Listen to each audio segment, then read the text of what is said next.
Nós, como família, família do Senhor, família de Jesus, Igreja de Cristo, estamos muito felizes hoje, nos alegramos muito hoje. Olha quem está aqui na frente. Quantos anos, hein? Pelo amor de Deus. Não vamos falar de anos, não, né, Teca? Pelo amor do Senhor. Deixa quieto.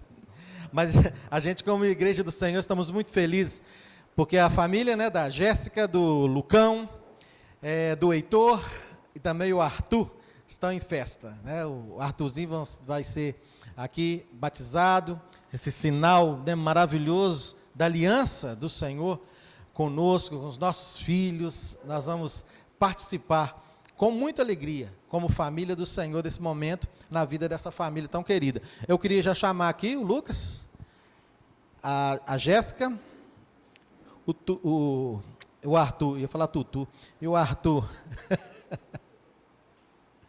Pode vir aqui à frente, Jéssica, fica aqui. Alegria grande. Arthur! Gente boa. Você conhece o tio? Conhece? E a alegria é maior ainda, porque nós temos junto aqui um amigo querido, pastor, reverendo, lá de São João da Boa Vista, Ronaldo Correia. O Ronaldo é cunhado da Jéssica, já estava aí acordado, né, há algum tempo, dele estar participando desse momento. Maravilha. Quando ela falou comigo, na hora, grande amigo, que Deus abençoe, ele vai celebrar esse momento tão especial nessa hora.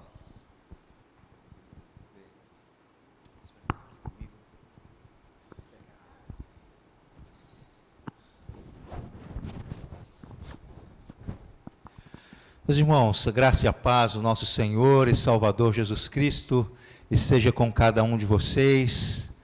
Amém.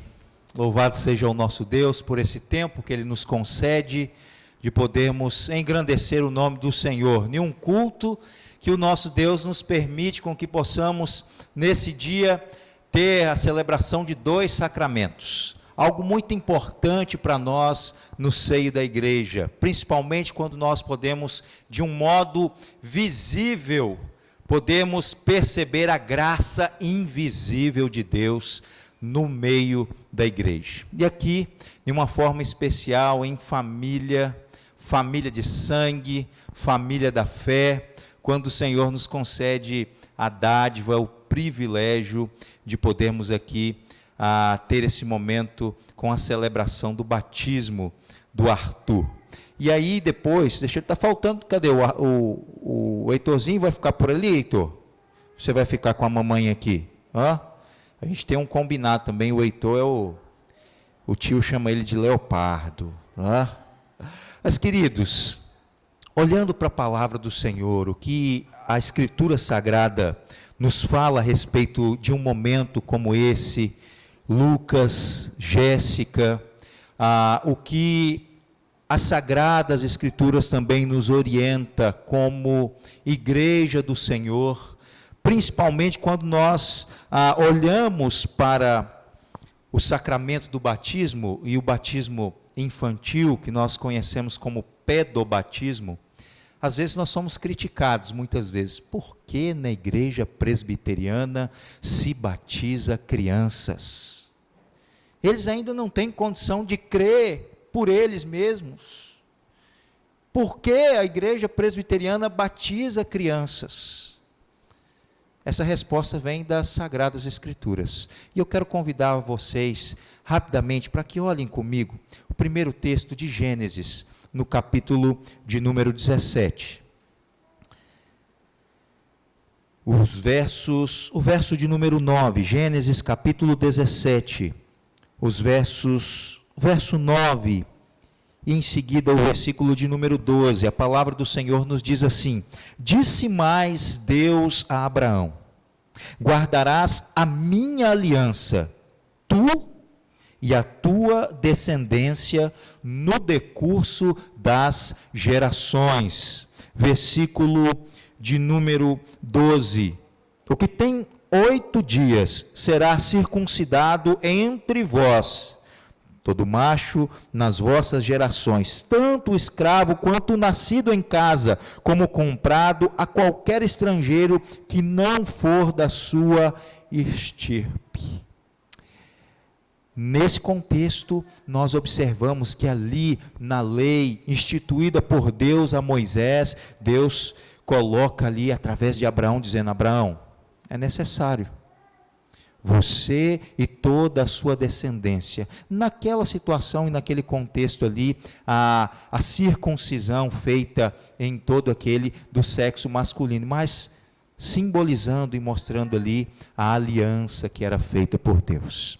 Porém, quando nós olhamos para o Novo Testamento, e agora já no livro de Atos, no capítulo de número 2, a igreja pode acompanhar comigo.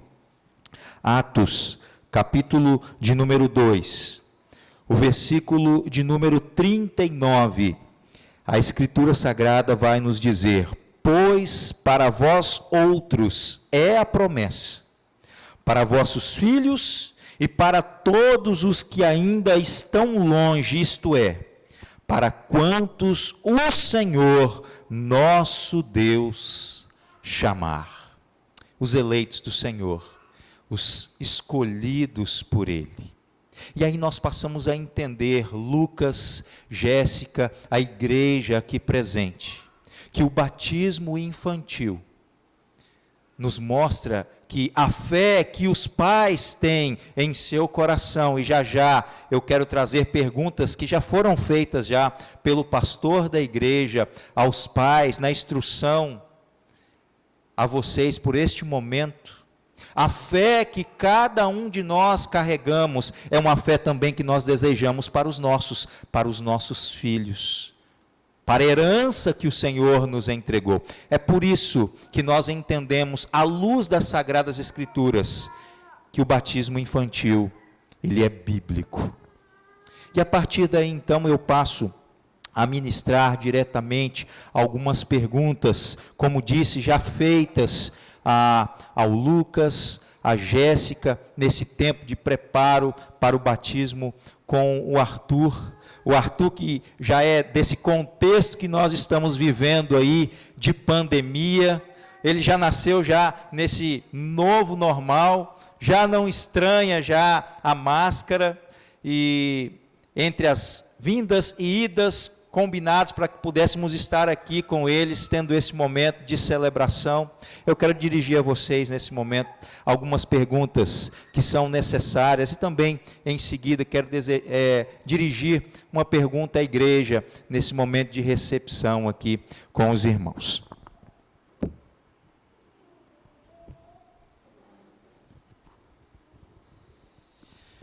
Lucas, Jéssica, vocês creem na Trindade, o Deus Pai, Filho e Espírito Santo, como aquele que rege as nossas vidas?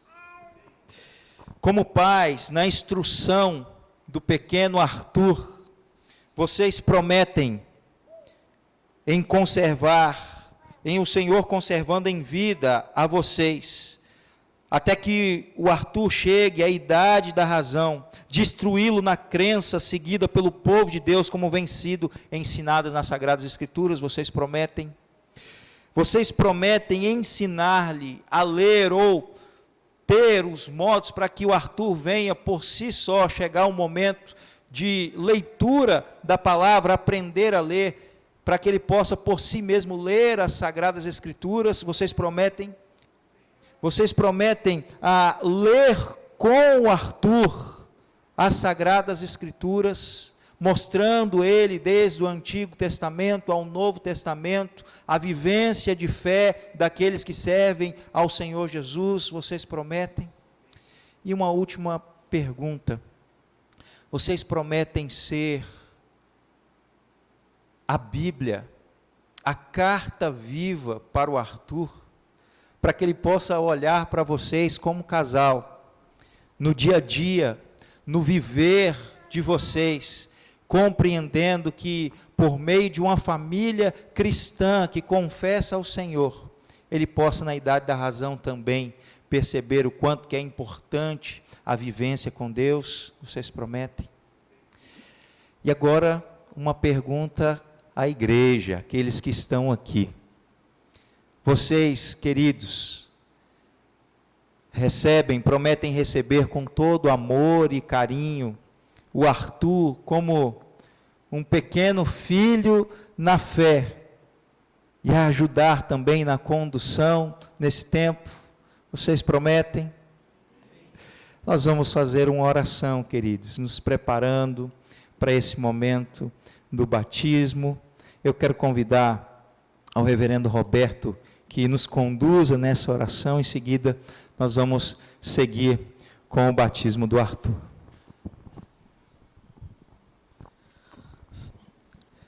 Deus, que alegria, Pai. Que alegria. Temos essa família no altar do Senhor. Temos essa família caminhando junto com o Senhor. Ter essa família, esse casal, conduzindo seus filhos debaixo da orientação do Senhor e conduzindo-os no caminho do Senhor. Obrigado pela vida do Heitor, obrigado pela vida do Arthur. E nessa noite, quando o Arthurzinho, ó Deus, recebe, Pai, o batismo, esse sinal vivo, ó Deus, visível dessa aliança do Senhor e da graça do Senhor para conosco, com todos aqueles que participam, ó Deus, da Tua igreja. Deus, nós agradecemos ao Senhor por isso e pedimos, suplicamos ao Senhor que conduza a vida dele, meu Deus, sempre no caminho do Senhor, que ele não venha desviar, nem para a direita, nem para a esquerda, mas que ele siga o Senhor, ó Pai, regra viva para nós, modelo máximo, ó Deus, que nós temos, que é o Senhor, o nosso Senhor Jesus Cristo. Muito obrigado por esse tempo aqui agora, por essa celebração, pela vida dessa família e dessa igreja, que possamos receber, ó Deus, essa família e o Arthur, ó Deus, com alegria, e possamos também contribuir para o crescimento espiritual do Arthur, para a sua glória, em nome de Jesus. Amém. Amém. Amém. Vai vir no tio agora?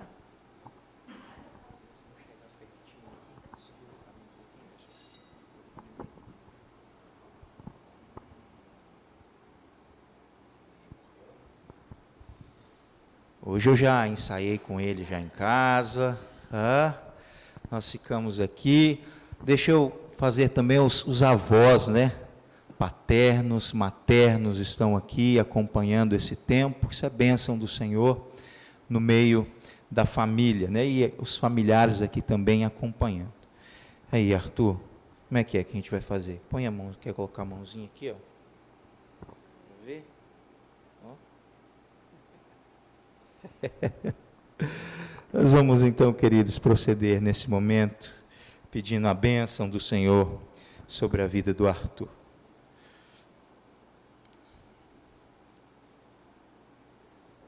Arthur, filho da promessa, filho da bondade de um Deus soberano e querido, ó Deus, que ama os seus, eu te batizo em nome do Pai, do Filho e do Espírito Santo.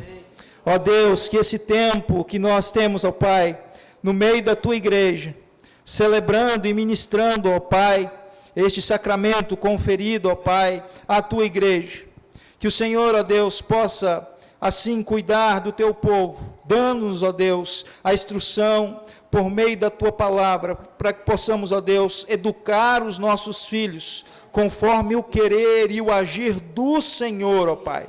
Que as ricas bênçãos do Senhor estejam, ó Pai, sobre a vida do Lucas, da Jéssica, do Heitor, do Arthur, para que, ó Deus, essa família, ó Pai, siga conforme a palavra do Senhor. E todas as famílias aqui representadas, ó Deus, que a bênção do Senhor repouse sobre cada um deles. Em nome de Jesus, amém e amém.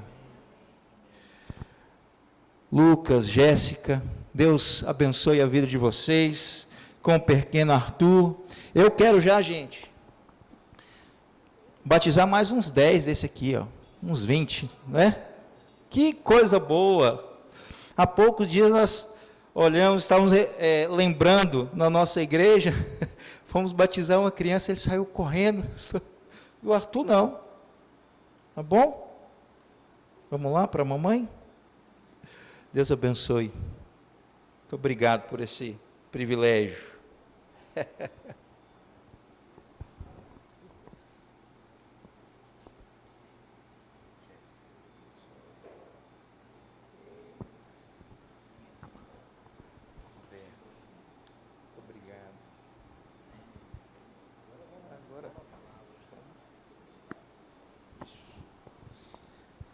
Bênção, graças a Deus. Pastor Ronaldo, eu convidei, já que ele veio, né, para ele trazer a mensagem do Senhor para nós nessa noite. Deus possa te usar, viu, Ronaldo? Em nome de Jesus. Obrigado. Meus irmãos, quero partilhar com vocês das Sagradas Escrituras. No Evangelho de Jesus, segundo escreveu Lucas, no capítulo 7. E enquanto você vai encontrando o texto sagrado, Lucas capítulo 7, a partir do versículo de número 11, o texto que servirá de base para nossa meditação nessa noite, eu quero aqui trazer uma saudação da nossa igreja, a Igreja Presbiteriana Central de São João da Boa Vista, onde o Senhor, no interior de São Paulo, onde o Senhor tem nos dado a oportunidade de servir a Jesus e a igreja ali com os irmãos. Quero também trazer um abraço fraterno e precioso por meio do nosso conselho ao Roberto, por nos ceder esse tempo do púlpito para que possamos assim ministrar a palavra do Senhor. Deixe também, Roberto, meu abraço carinhoso ao reverendo Amado. O Amado, nós estudamos juntos em Campinas, somos da mesma turma, e é um pastor que eu sempre brinco com ele, né? Ele nunca vai deixar de ser amado, sempre vai ser um pastor amado pela igreja. E já o Roberto pastoreando vocês aqui, veio um pastor tremendo, e de quebra um músico por excelência, né? Eu louvo a Deus. Vocês não sabem quanto que a gente importunava o Roberto. Ele chegou no primeiro ano e a minha turma no último ano. Quanto que nós importunávamos ele ali, porque, Roberto, vai ter sermão de prova, toca para mim, toca para a gente ali, tal música, e está lá o Roberto no meio dos estudos, da rotina, trabalhando em Paulínia, e aquela correria, mas sempre com o coração ali, e o violão, abençoando esse tempo com a gente. Eu louvo a Deus por sua vida, Roberto, por sua família, seus filhos, sua esposa, que a bênção do Senhor também esteja no seu ministério, aqui em Governador Valadares. Ore pela vida dos seus pastores, ore pela família dos seus pastores. Eu sei que vocês têm feito isso, com carinho e com alegria. Lucas capítulo 7, os versos de número 11 ao versículo de número 17, eu quero pensar com você nessa noite, resgatando o agradável, resgatando o agradável.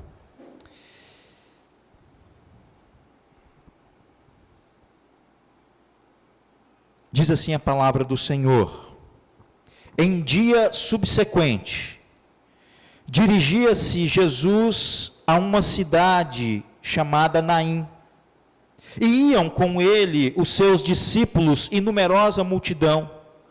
Como se aproximasse da porta da cidade, eis que saía o enterro do filho único de uma viúva, e grande multidão da cidade ia com ela. Vendo-a, o Senhor se compadeceu dela e lhe disse: não chores. Chegando-se, tocou o esquife e parando os que conduziam, disse: jovem, eu te mando, levanta-te. Sentou-se o que estivera morto e passou a falar, e Jesus o restituiu à sua mãe. Todos ficaram possuídos de temor e glorificavam a Deus, dizendo: grande profeta se levantou entre nós, e Deus visitou o seu povo. Essa notícia a respeito dele divulgou-se por toda a Judeia e por toda a circunvizinhança. Vamos mais uma vez orar, pedindo da iluminação do Espírito Santo de Deus para o tempo de exposição da sua palavra. Senhor, nosso coração se enche de alegria, ó Pai, por podermos ter o privilégio de prestarmos o culto a Ti, ao Deus vivo, verdadeiro. Aonde, ó Pai, em um momento de celebração, com cânticos, com leitura da palavra, com orações que enaltecem e engrandecem o Teu santo nome, ó Deus. E agora, ó Pai, ao redor da Tua palavra, ao redor da Tua mesa, com alimento farto para a nossa alma, nós pedimos, ó Pai, que as palavras dos meus lábios e o meditar do meu coração sejam agradáveis ao Senhor, rocha nossa e redentor nosso. Que, ó Deus, nosso coração seja preenchido por Tua palavra, rica palavra verdadeira, em nome de Jesus, amém e amém. Mário Sérgio Cortella, um filósofo brasileiro, indo às suas obras, intitulada Qual é a Tua Obra?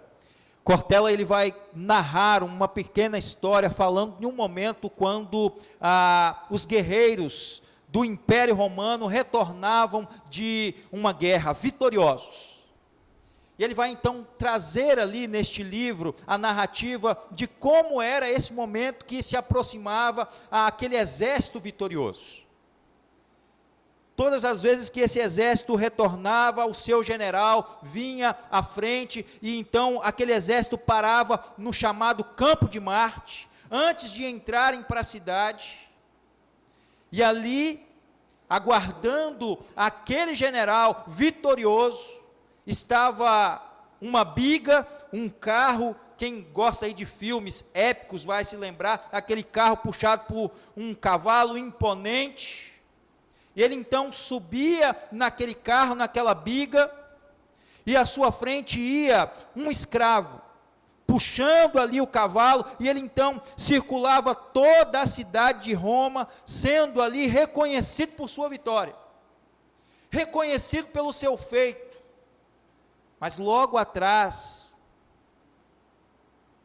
de 500 a 500 jardas, subia um outro escravo. E esse escravo, ele tinha a incumbência de chegar no ouvido daquele general vitorioso que estava sendo aplaudido por sua conquista, e quando ele chegava ali, o escravo então subia e sussurrava no seu ouvido dizendo: lembra-te que és mortal. E ele continuava circulando, sendo reconhecido, aplaudido por sua vitória, e mais uma vez aquele escravo subia na biga e sussurrava no ouvido daquele general: lembra-te que és mortal. É bem verdade que nós vivemos no século 21 com nossas conquistas, nos alegramos com elas.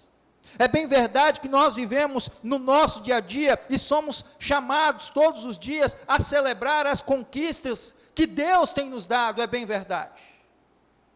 Porém, muitas das vezes nós nos esquecemos que de fato é o Senhor quem nos dá, é o Senhor quem faz sobre as nossas vidas, é Ele quem tem o governo soberano sobre nós, e vez por outra, eu creio que algum de nós precisaria de um escravo para chegar em nós e dizendo: lembra-te que é mortal, lembra-te que a sua vida, ela não se encerra aqui, há um outro momento, há uma outra situação, há uma outra dimensão.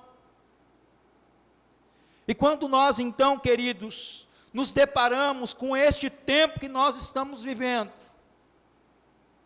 em meio a uma pandemia, em meio a um contexto de devassidão, que acelera no nosso coração, vez por outra, quando recebemos uma notícia, e então parece que alguém nos faz lembrar: é bem verdade, aqui nós somos mortais.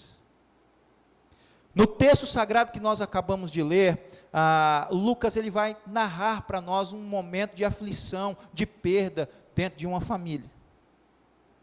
É interessante porque nós acabamos aqui de celebrar, e celebramos ao Senhor a vida, e o tempo que o Senhor tem dado ao Arthur, e como igreja, vemos a igreja crescer. Mas quando nós olhamos para as situações que a palavra do Senhor vai narrar a cada um de nós, nós nos deparamos também com momentos de dor e de sofrimento. Esse é um deles.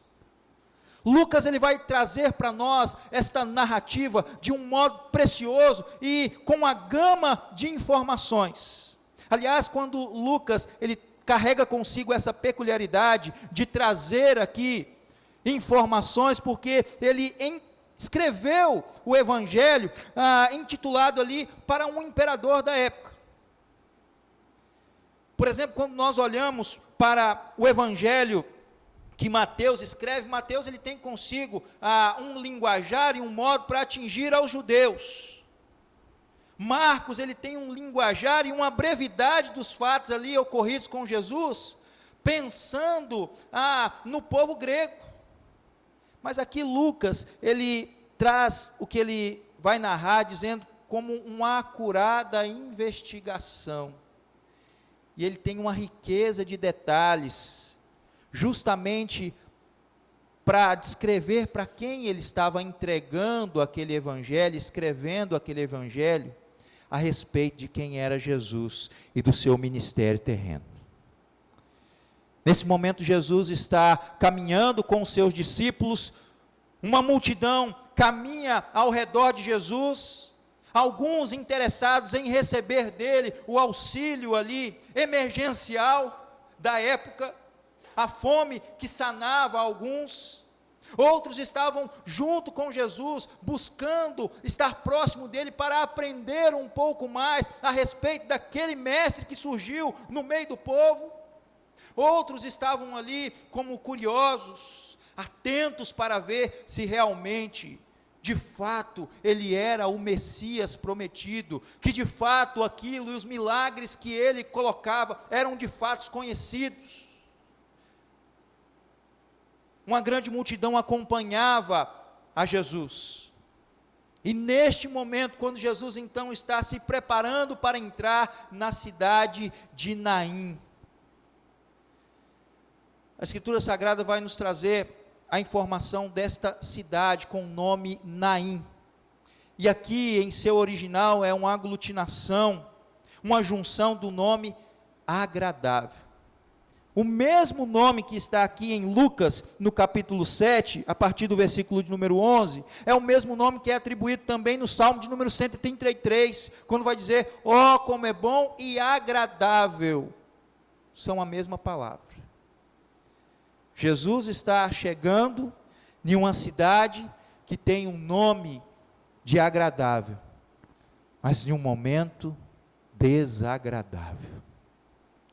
Em um momento em que as lembranças vêm, em um momento em que Lucas vai trazer e nos contar que uma mãe perdera o seu único filho,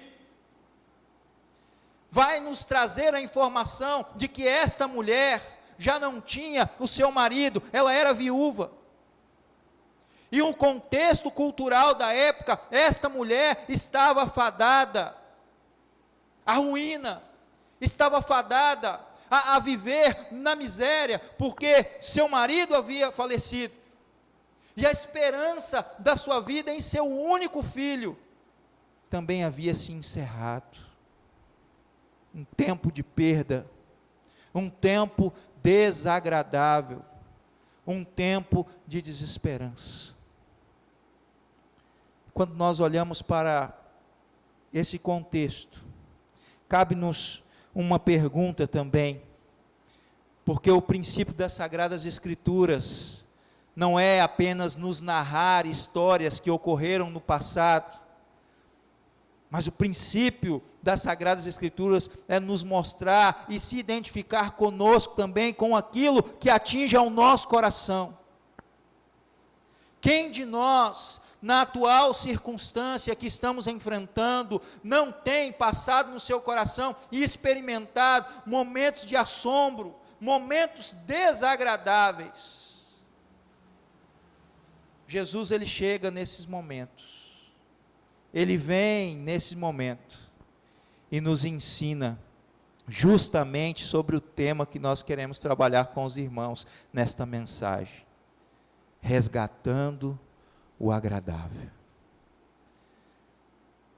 resgatando o agradável, trazendo algo novo em nosso coração, uma nova perspectiva. E diz a palavra do Senhor que enquanto Jesus estava entrando naquela cidade, se deparando com aquela situação, Jesus, ele nos ensina algumas lições, e a primeira delas, quando pensamos em resgatar o agradável, ou ter de volta o agradável na nossa vida, em primeiro lugar o texto vai nos ensinar que o Senhor compreende a sua dor. Versículo de número 13 vai nos ensinar, vai nos trazer esta preciosa lição. Volte os seus olhos para as Sagradas Escrituras. Lucas, capítulo 11, versículo de número 13, vendo-a, o Senhor se compadeceu dela e lhe disse, não chores. Em um momento de dor, em um momento desagradável, Jesus surge na vida daquela mulher e consola. Em um momento quando nós estamos tristes e desanimados com a nossa vida, com as situações à nossa volta, Cristo, Ele vem, conhece e nos compreende, e nos momentos de dor e de tristeza, Ele se compadece de nós. A lição que nós tiramos preciosa desse texto, nesse momento, é justamente que Jesus, Ele conhece e sabe a sua dor, a despeito das suas conquistas, a despeito das vitórias que nós temos nos nossos dia a dia. Ele sabe quem nós somos, Ele sabe o que se passa bem lá no íntimo do nosso coração, e a ternura da palavra de Jesus é, não chores. Você já teve a oportunidade de consolar ou ser consolado por alguém? Você já teve a oportunidade de chegar para alguém em um momento de dor? Aliás, essa é uma sensação que nós, no convívio pastoral, nós nos dividimos. Em um único dia, às vezes, nós estamos celebrando em um momento de festa, no mesmo dia, nós viramos a chave ali, estamos em um momento de luto. E uma das coisas que às vezes eu saio e vou pensando, o que eu vou dizer? O que eu vou falar?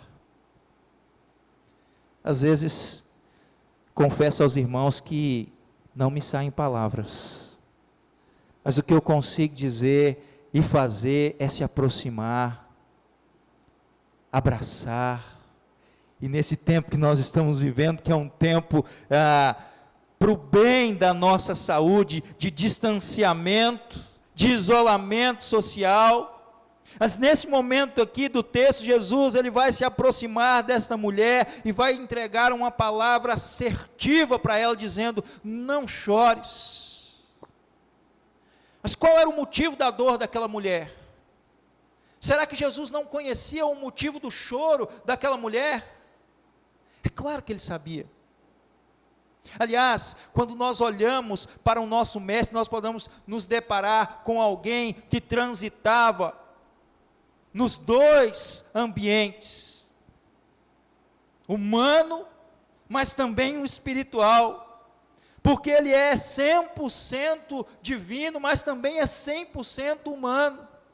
E como 100% divino, Ele como um Deus soberano sabe de todas as coisas, mas também como 100% humano, Ele sabe e conhece as nossas dores, e Ele se identifica conosco, e a partir daí nós entendemos que a compaixão de Jesus não é uma compaixão hipócrita.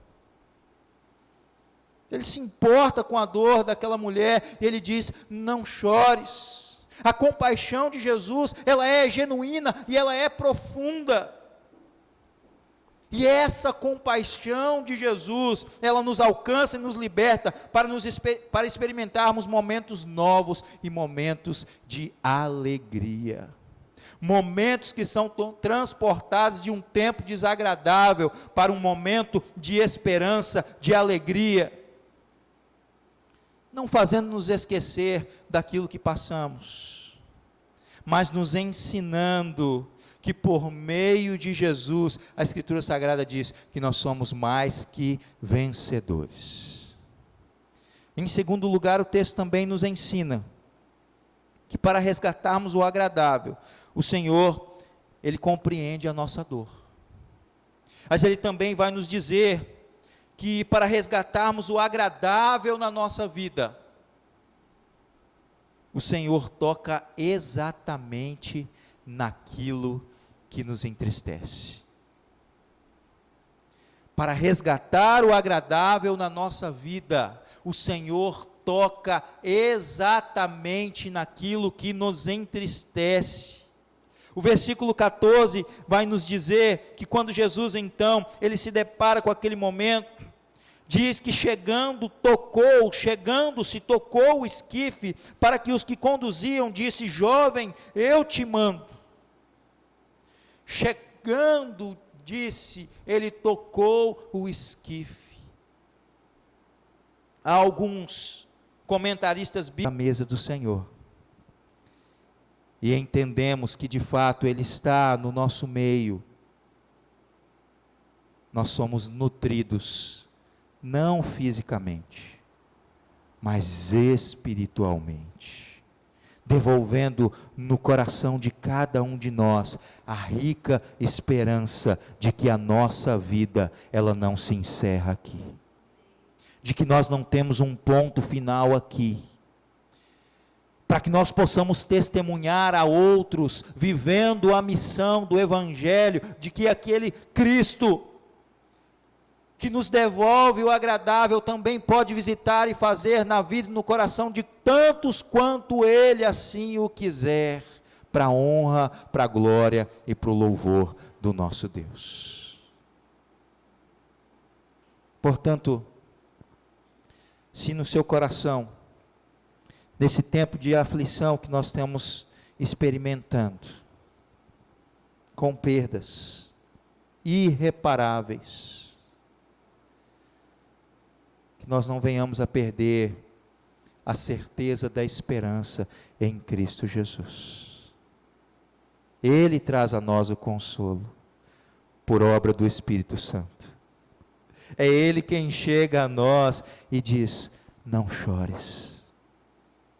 Talvez na nossa caminhada, com as situações que vêm até nós, diariamente nós somos lembrados: lembra-te que é mortal.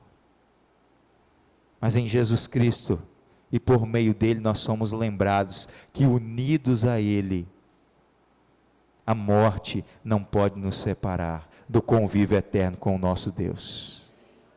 É Ele, o Espírito Santo, quem vem a nós e nos convence daquilo que muitas vezes vem a nos desanimar, dizendo: filho, filha, foi por você, é por você.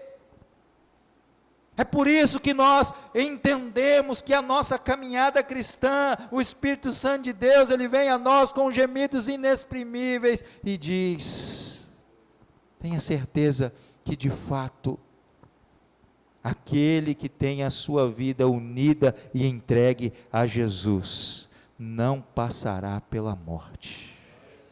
Que Deus abençoe o seu coração.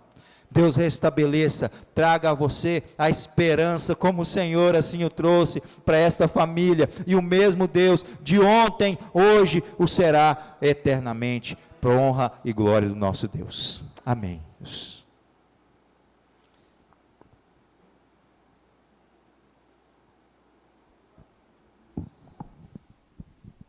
Louvado seja Deus.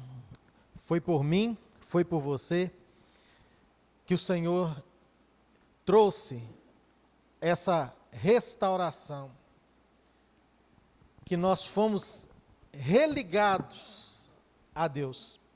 O mundo foi criado de forma agradável, Deus falou que estava tudo muito agradável, mas houve algo que trouxe o desagradável àquele ambiente, o ambiente do homem, da humanidade, o pecado. o pecado, chegou e trouxe a separação do homem de Deus. Mas, um dia, por você, o justo morreu pelos injustos. Jesus Cristo morreu na cruz. Aqui nós temos um sinal a celebrarmos essa vitória de Cristo na cruz, por mim e por você.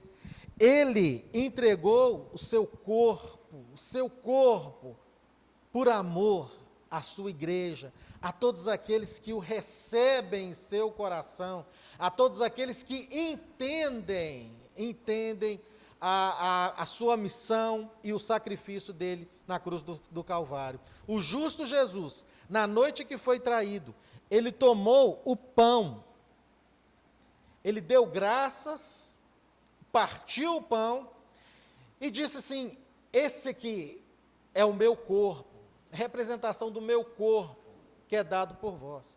Um corpo que foi entregue, vai ser entregue na cruz do Calvário por você.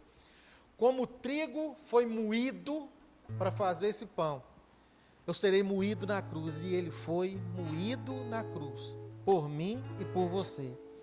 Depois de haver ceado, ele tomou, na noite que ele foi traído, ele tomou do cálice e disse: esse cálice é a nova aliança no meu sangue. Fazer isso todas as vezes que o beberdes, em memória de mim. Representação do sangue vertido na cruz por mim e por você. É muito significativo tudo isso que nós estamos vendo aqui. Quem pode participar dessa ceia? Por nós mesmos, nunca poderíamos. Mas o justo morreu pelos injustos. O justo e justificador nos dá essa condição de participarmos como igreja da mesa do nosso Senhor. Você que já recebeu o Senhor no seu coração, o sinal do batismo, onde você é recebido na aliança do Senhor, onde você confessou seus pecados, reconheceu os seus pecados, se entregou ao Senhor Jesus. Você que já faz parte de uma igreja genuinamente evangélica, que preza pela palavra, pela doutrina cristã, que glorifica Jesus, que tem Jesus como modelo, você pode participar desse evento, pois não é a mesa da Igreja Presbiteriana Cidade Nova, é a mesa da Igreja do Senhor Jesus Cristo. Um conselho, uma orientação que é dada pelo nosso Senhor: examine-se,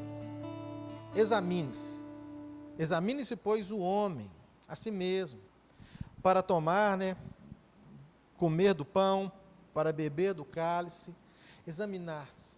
Nós vamos ter esse momento agora, onde você e eu, nós vamos poder fazer isso, para podermos discernir, ter o discernimento. Sou do corpo, estou em Cristo, estou plantado na videira verdadeira que é o Senhor, e assim nós vamos participar desses elementos. Mas antes vamos fazer essa oração, esse período de autoexame diante do nosso Deus. Em seguida eu vou orar e nós vamos então participar da ceia do Senhor.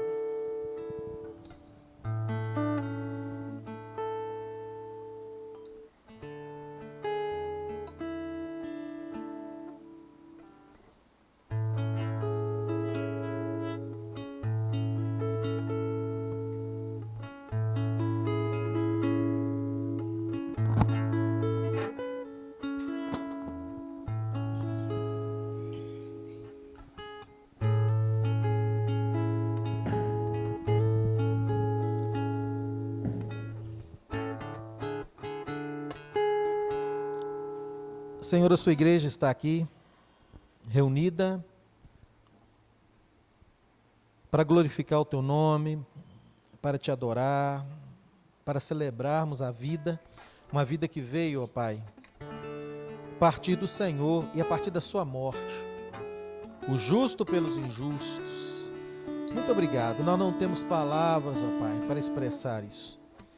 Queremos, ó Deus, discernir realmente, meu Deus. Temos a compreensão correta de que nós, de fato, participamos do corpo do Senhor, da igreja do Senhor, restaurados pelo Senhor, atraídos pelo Senhor, transformados pelo Senhor, pelos méritos do Senhor. Louvamos ao Teu nome por isso. E nesse momento, ó Pai, eu consagro, Deus, esses elementos que saem, ó Deus, do uso comum. E agora, Deus, são a representação viva do alimento espiritual que o Senhor nos proporciona, nos dando esse momento e essa vida agradável ao lado do Senhor.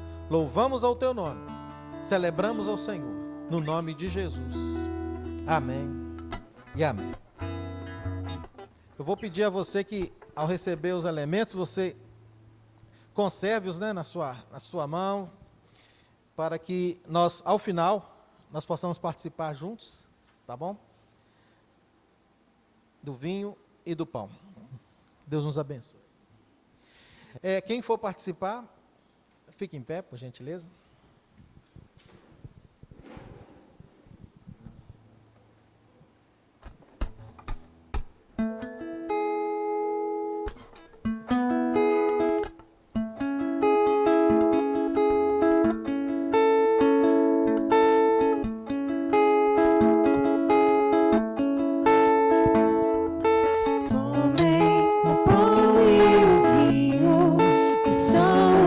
Corpo e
pedido na distribuição? Não? Outra representação muito viva aqui é da esperança, a esperança da graça, a esperança viva de todo crente. O Senhor falou: fazer isso todas as vezes que comerdes e beberdes em memória de mim, até que eu volte. Existe essa promessa, e se Ele prometeu, Ele vai cumprir. Jesus virá. Vamos participar com essa esperança viva no nosso coração.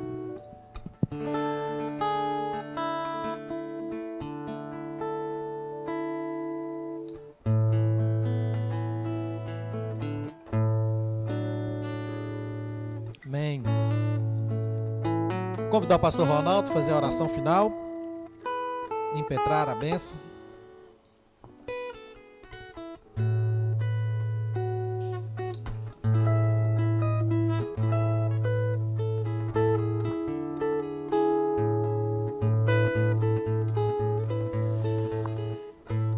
Senhor, a Tua palavra, ó Deus, nos testifica